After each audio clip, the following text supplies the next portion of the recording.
everybody, Tammy here. Welcome to my channel. I am here with Neema today. She is modeling a new skirt that I just whipped up.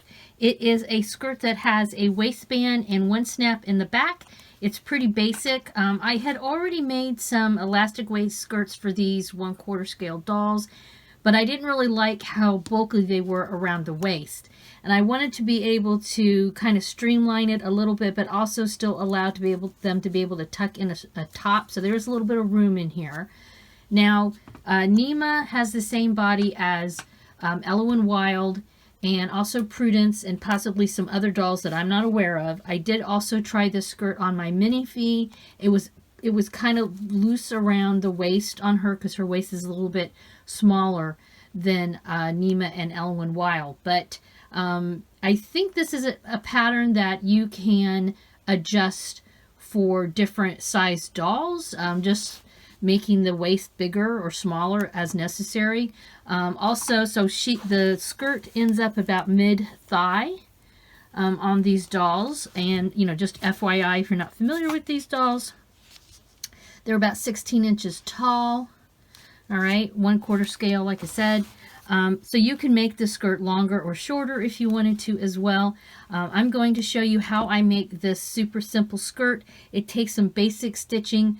You could make it all by hand, but I will be using my sewing machine, okay? And just kind of walk you through the steps a little bit.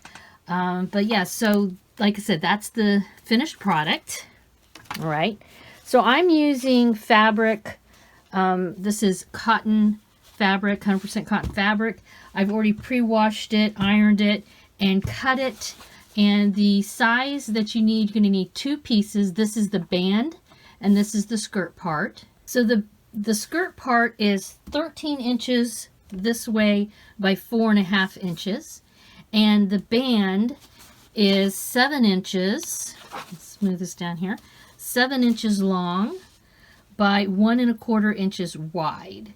All right, I have already pre-cut these, and I've also used fray check, and I fray checked all around all sides of these little pieces here. So if you want to make this skirt, that's what you do first. Cut out your pieces, do your fray check.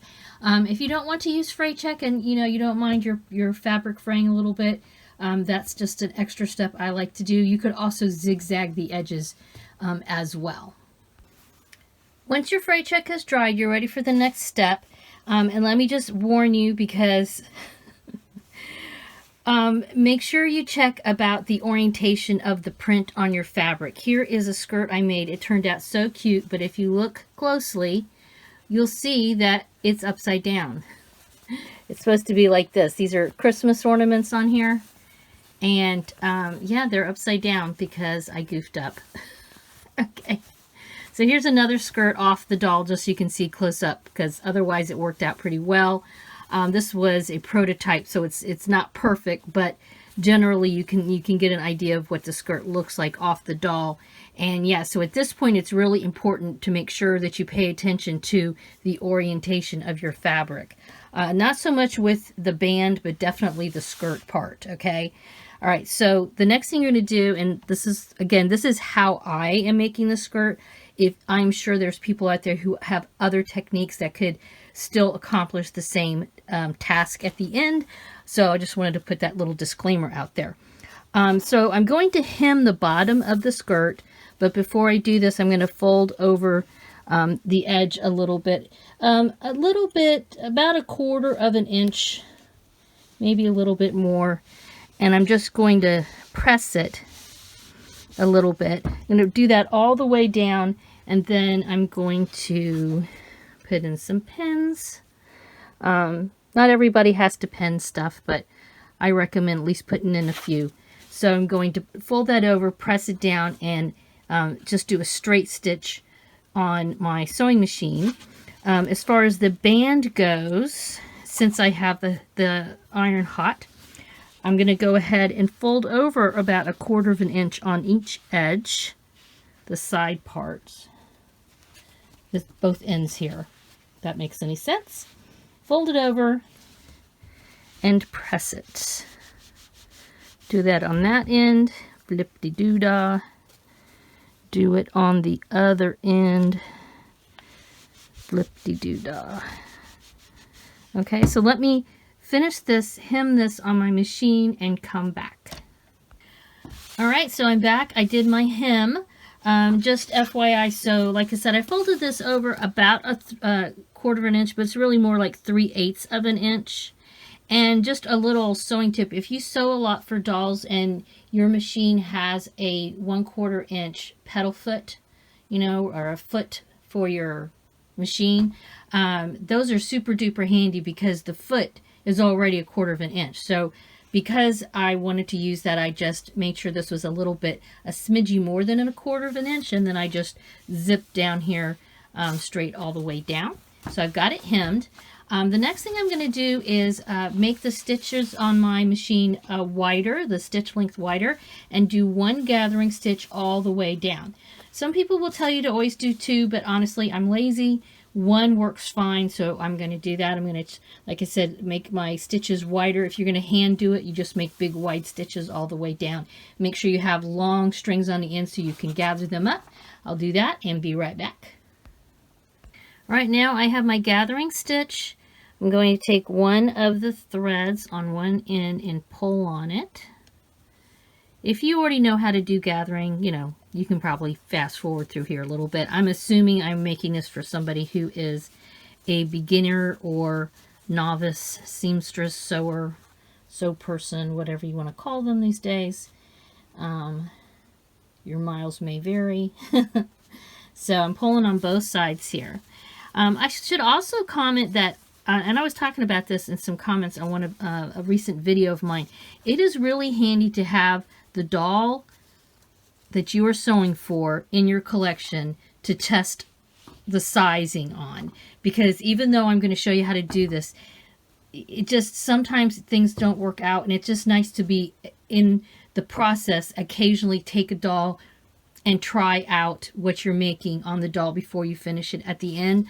I really feel like that is super important, and it's a great excuse to buy a doll, right? Okay, so we have it gathered here, and what you're going to do is you're going to, with the fabric facing each other, okay, we're going to stitch the band onto the gathered part and then flip it over, okay? But on one end, it's going to be flush against the edge of the fabric like this. All right.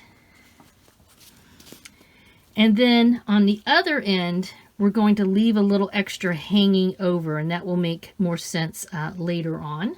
In fact, that's one reason it's nice to have a little ruler nearby. I'm going to leave a 1/2 inch hanging over the edge here at the end. So, right about there. It doesn't have to be exact science for this, but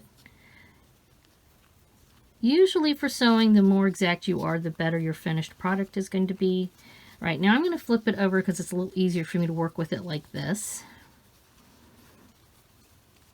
And I'm going to just pull out the gathers, because see how it's like bunched like that?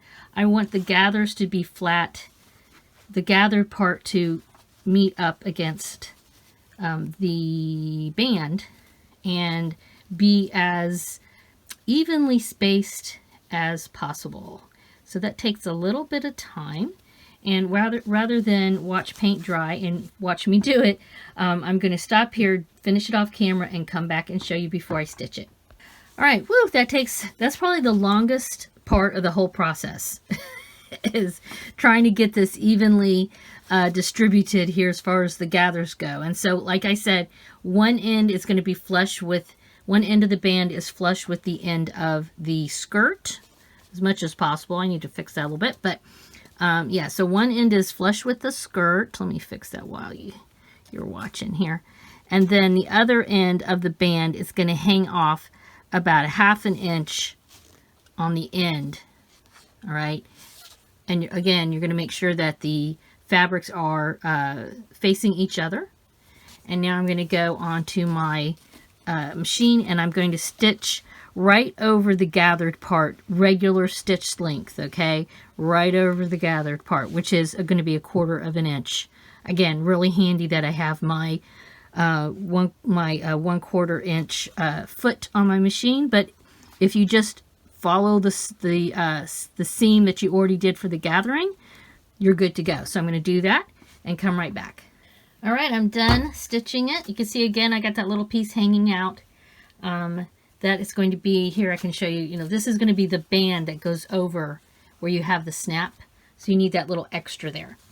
All right, so now I have my little iron heating up. I'm going to spritz it a little water. All right. And I'm going to press the seam a little bit first. You don't always have to use this iron, but I have just learned that if you kind of use an iron to press things as you go a little bit, it makes the process easier. And that's always nice. Easy's nice. Okay. All right. Okay. I goofed up my little, let me fix that. See, I folded that. I want to keep that folded. Even though, you know, I did use fray check on the edges. But there we go. Okay. So now I'm going to fold over the band to cover this gather part right here. I'm going to fold it over and again press it down and pin it. So fold over. Doop-a-doop-a-doo.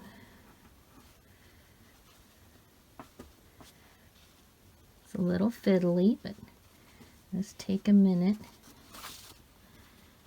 There we go. Fold and press. I'm going to do that all the way around off camera. Once I get it pressed, then I'm going to take and put in a pin to keep that down. All right, I have it pressed and pinned and ready to go back to my sewing machine. And I'm just going to stitch all the way down a straight, regular stitch length. You can make it a shorter stitch length if you want. A lot of people like to make their stitches a little shorter when they're making doll clothes. And it's going to be about 1/8 of an inch from the edge here. So let me do that. I'll be right back. All right, I finished stitching. Alrighty, and you can see it's almost finished. We just have to stitch up part of the back. We're not going to stitch all the way because then you wouldn't be able to get it on your doll. So you want to leave about a 2-inch gaposis from the waistband down to about here. Again, this is why it can be really handy to have an actual doll with you, so you can make sure that, you know, if you wanted to make it smaller, it actually will fit her. So you're just going to meet up the ends here, add a few pins, do a quarter of a quarter seam allowance stitch across, like I said, up to about 2 inches from the edge or the band, 2 inches from the band. Okay. And I'll be right back.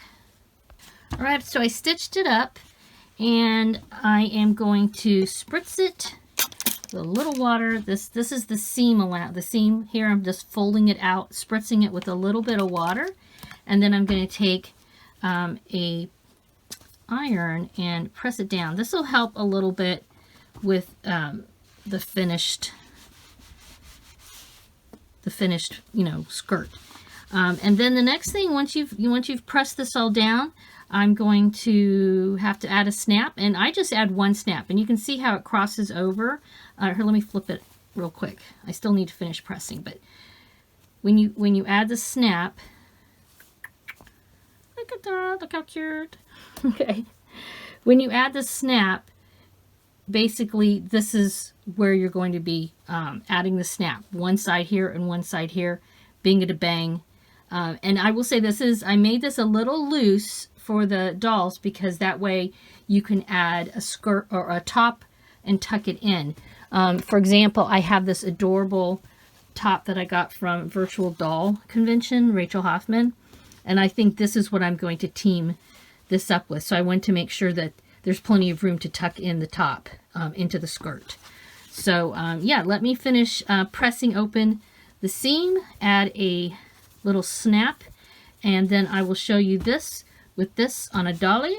And yeah, I guess hold on and we'll see what it looks like. All right, here's the doll with the finished outfit. All right, here's the top I told you about. Here's the skirt finished. There's the back of it. Move your hair, Chico. Okay. Here's the one little snap. Okay.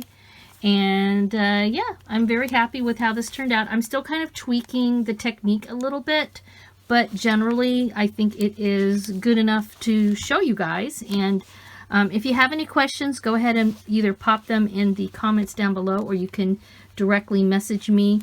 I would love to see if anybody tries this out. I'd love to see your finished little skirts. And I think this pattern actually could be easily altered for other size dolls, like I said. But this is the Ellowyne doll, the Neema doll, Prudence, and Semi for minifees. Minifees, this was kind of big, so you'd probably want to make, I would say maybe the band, make it about an inch or half an inch smaller. Yet again, why it's useful to have dolls so you can try their clothes on as you make them. All right, you guys, yeah, that's it. Let me know what you think in the comments down below. Please subscribe if you haven't already. Give this a thumbs up, yeah, and have a wonderful dolly day. Bye.